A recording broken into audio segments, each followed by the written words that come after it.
yung gano'n. But we never talk about us dating exclusively. Up to the point wherein he's already expecting something from me, and he's already making tampo because I didn't do this, I didn't do that. So I asked him, "At ano ba tayo?" Na-offend siya.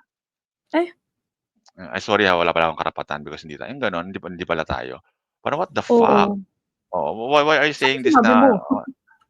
parang nagalit siya because, "Oo nga pala, hindi pala tayo."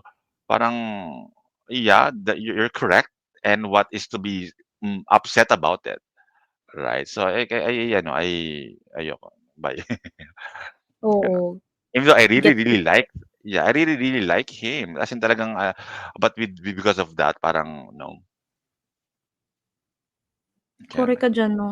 And nage-gets ko yung part na yun na parang, bakit? Am I not allowed to ask this question, in the first place you didn't make it clear naman 'di ba kung ano nga ba talaga tayo. Mm. So ayun. So can you consider that like as your experience finding love on the floor or hindi pa rin? Kasi nga hindi naman I naging think clear 'di ba? ah, I think yeah, it is, I to be honest with you, I fell in love with that person, eh. Mm, Talaga? mm. I fell in love Hmm, with that person, but since of that, conversation na hindi namin kasunduan so we parted ways and then we met again oh, parang pandemic to 2020 yata, 2021 talaga? parang ano, 'di naging kami ulit. Hala. Hindi naging kami. So 10 years after naging kami.